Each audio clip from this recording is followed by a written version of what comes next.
বেরাদার আজকে ঝুঠের সঙ্গী হয়ে, বেমানের সঙ্গী হয়ে কি লাভ হবে জানেন? শুনবেন কি লাভ হবে?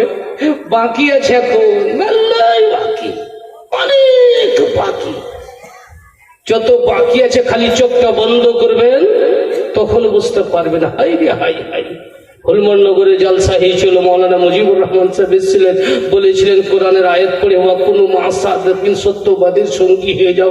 আমরা হইনি, ওই বেমানকে ছাড়তে পারিনি, দালালকে ছাড়তে পারিনি, ওই ঝুঠা মিথ্যুককে, রাজনীতিক আপনার কি বলে যে গিবাত চুগালখড়িকে ছাড়তে পারিনি। হাই হাই হাই, কি করলাম কি করলাম। আহা, পস্তাবের কখন? চোখটা যখন বন্ধ হবে তখন। বেরাদার, একজন লোক হযরতে আমার আমির বলে নাম, বেরাদার কবর খনন করত, তার কাম হলো কবর খুঁড়ত। সেই যুগে বাবা কবর পয়সা দিয়ে খুঁড়ত। এখনো আছে শহরের মধ্যে যে কবর খুঁড়তে গেলে পাইট রেখে কবর খুঁড়বে শহরে, কিন্তু আমাদের পাড়া গ্রামে এখন হচ্ছে বন্ধু বন্ধুতে বা রিশতেদারে বা সমাজের মধ্যে যারা কাম করে তারাই কবর খনন করে। সেই যুগে বাপ কবর খুঁড়তে গেছেন, তো একটা কবর খুদে পাসিনা হয়ে গেছে। উঠে চিন্তা করছে একটা আর খুদেলি তাহলে আমার বেতনটা বেশি হয়ে যাবে, দুটো কবরের মজুরি পেয়ে যাব। তারপরে দুটো হয়ে গেছে, এবার 3 নম্বরটা খুঁজবো বলে যেমনই গিয়েছে বাবা, এত তাপ আর থাকতে পারে না, তাপ, কবরটা খুঁজতে পারে না, এত তাপ, এত তাপ, এত তাপ, কবর খুঁজতে পারে না। তবুও কষ্ট করে বাপ কবরটাকে খুঁজে ফেললো। বাপ 3টে কবর খুঁজে নিয়েছে আর দূরে দাঁড়িয়ে আছে। দেখি আজকে 3টে কবরের বেতন পাবো, কে আসতেছে। আর 3 নম্বর কবরটাতে কে আজকে ঘুমাবে রে? এই কবরটাতে এত তাপ কেন? এই কবরটাতে এত তাপ কেন? আগুনের তাপে থাকতে পারলাম না। ওই দুটো কবর খুঁজলাম, কত সুন্দর লাগলো। ওই দুটাতে কে ঘুমাবে রে? আজকে এটাতে কে ঘুমাবে? দাঁড়িয়ে দাঁড়িয়ে দেখছেন বাবা, এমন সমাতে মাত্র 4 জন লোক, একজনের খাটলাকে লাশকে 4 জন চারদিকে ধরেছে বাবা, আর 4টা লোক একটা লাশ নিয়ে আসলো। বা 4টা লোক একটা লাশ নিয়ে আসলো।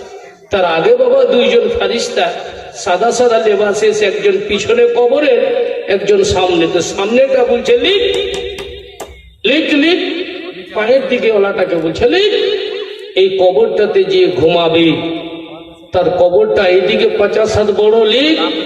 তার কবরটা এইদিকে 50 হাত বড় যেন হয়ে যায়, লিখ। তার কবরটা এইদিকে 50 হাত বড় যেন হয়ে যায়, লিখ।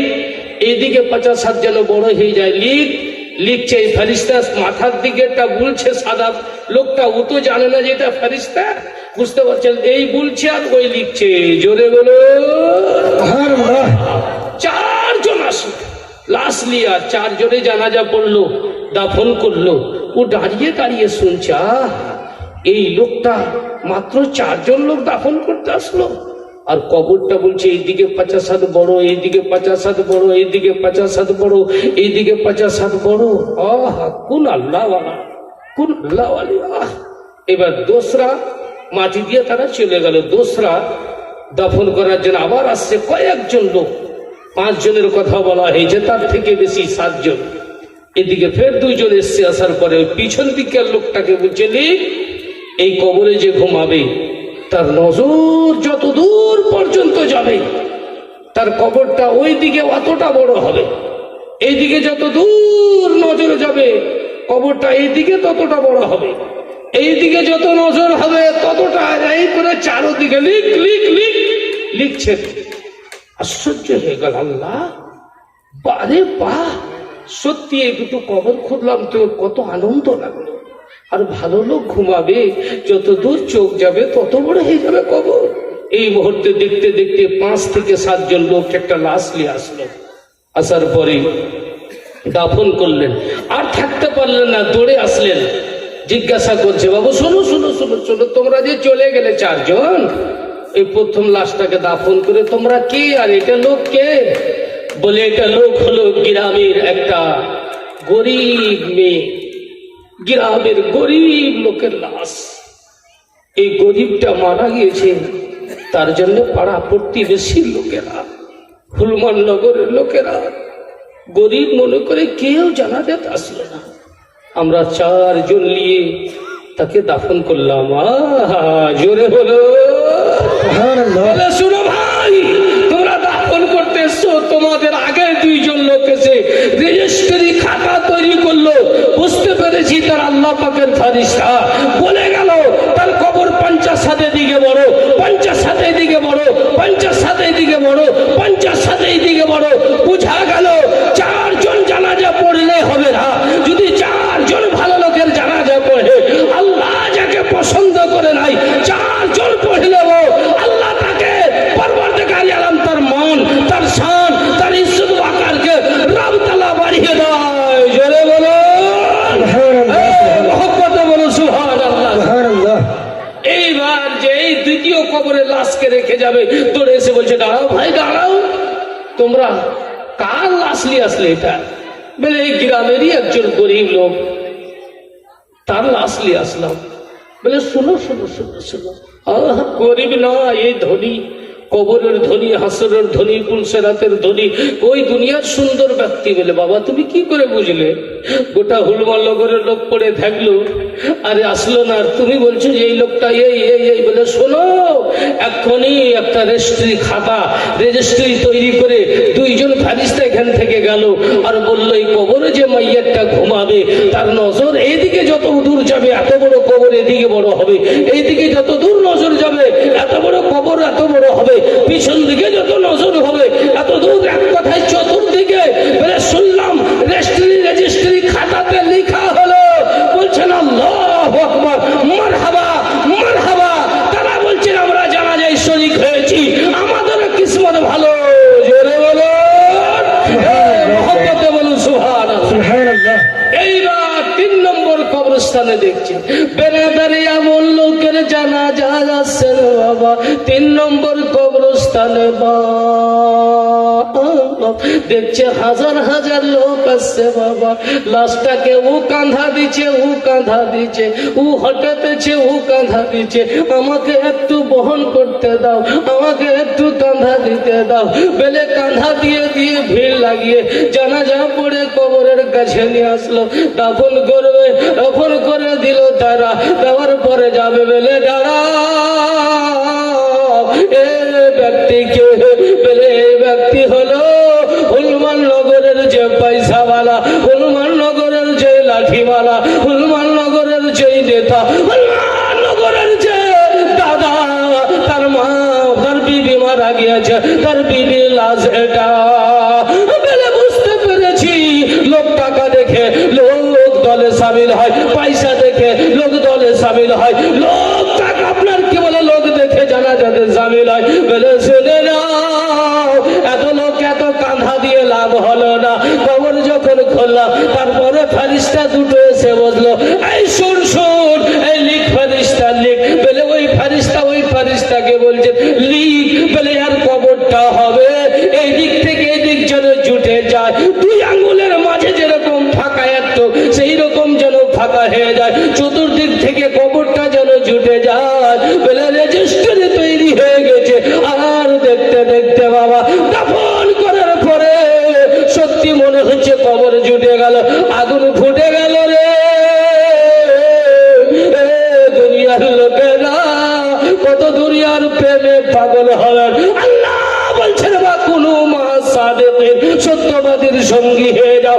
লাভ কত আছে বাবা, মরার পরে লাভ আছে, হাসরে লাভ আছে, নাসরে লাভ আছে, পুলসেরাতে লাভ আছে, জান্নাতে লাভ আছে, সব জায়গাতে লাভ আছে। ময়দানে মুহশরে রাসূলুল্লাহর পিছনে পিছনে জান্নাতে যাবে। আর জান্নাতে গেলে আল্লাহ 70টা বিটি ছেলে দেবে, যা চাইবে আল্লাহর কাছে তাই দেবে। কত লাভ আছে।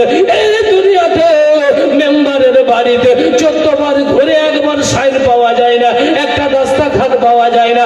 ঘুষ পকেটে দিয়ে প্রধান আপনার সাইন করে দেয়, বেরাদার কিছু পাওয়া যাবে না। ওই আল্লাহ আল্লাহর ধর্মের প্রতি পাগল হও, সত্যবাদীর সঙ্গী হও, দুনিয়াতেও লাভ হবে, আখিরাতেও লাভ হবে। বা আল্লাহ বুঝতে পারলেন? দুনিয়াতে সত্যবাদীর সঙ্গী হও, যারা ভালো লোক তাদের সঙ্গী হও। লোক একটা কথা বলেছে বাবা, কি বলেছেন জানেন? যে ভালোর সাথে ঘুরতে গেলে ভালো হয় নাকি, আর খারাপের সঙ্গে ঘুরতে গেলে বলেন না গো খারাপ হয়, বলে না লোক? জি, ভালোর সঙ্গে ঘুরতে গেলে ভালো হয়, খারাপের সঙ্গে ঘুরতে গেলে খারাপ হয়। এটা আমরা জানা শোনা কথা, আর একবারে প্র্যাকটিস।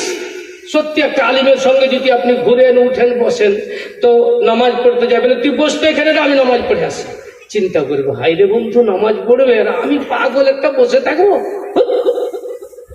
উজু করতে শিখি নাকি হুজুর? আমিও মসজিদের গেটে যেতে শিখি নাকি? অবশ্যই শিক্ষা, আস্তে আস্তে আস্তে আস্তে আর মন আগে বাড়বে। আর যদি ওই রকম লোক, ওই রকম ওই যে লল বারকা বারকা লল লাগিয়া টানছে বাবা, ওই রকম লোকের সঙ্গে যদি করে দেখেছে একটা সুরকা মেরেই দেখি, জি এক সুরকা লিয়াই দেখি, এক সুরকা খেয়েই দেখি, টেনে দেখি, আজ এক সুরকা, কাল দু সুরকা, তারপরে 3 সুরকা, তারপরে 4 সুরকা, তারপরে 5 সুরকা, তারপরে বিবির পাশে ঘুমাবা, তারপরে বক্সর টাকা খুলি, তারপরে গেলি। যে বেরাদারি মিল্লাত ইসলামিয়া, খারাপের সঙ্গে হলে খারাপ, আর ভালোর সঙ্গে। এইবার বিবেক আপনাদের দিলাম, হনুমাননগরের লোকেরা জালসা করে পায়গাম আপনাকে সঠিক পৌঁছে দিল, মৌলানা মুজিবুর রহমান দিয়ে, মুফতি সাহেব দিয়ে পায়গাম পৌঁছে দিল। এইবার বিচার আপনাকে করতে হবে যে সত্যবাদীর সঙ্গী হবে, হয়ে লাভ আছে কিনা, হতে হবে কিনা, আর বেমান দালালের সঙ্গে লাভ হয়ে সঙ্গী কত ঘটতি আছে ওটাও বুঝেলেন। বুঝার পরে বেরাদার নিজের বিবেকটাকে নিজে খাটান বাবা। এখন খুব জ্ঞানী, কেউ কমই নাই, মিডিয়ার যুগ বাবা, এখন মোবাইলের যুগ বাবা, বুঝতে পারলেন? কেউ বুদ্ধিজীবী কম নাই, সব বুঝতে পারছেন বাবা। বুদ্ধি আল্লাহ সবকে দিয়েছে, বুঝার পরেও যদি না বুঝেন তোকে ভূতে ধরেছে বাবা। ওই জন্য বলবো বুঝতে শিখুন বেরাদার, আর সত্যবাদীর সঙ্গী হন, তো এই দুনিয়াতে লাভ হবে, আখিরাতে লাভ হবে।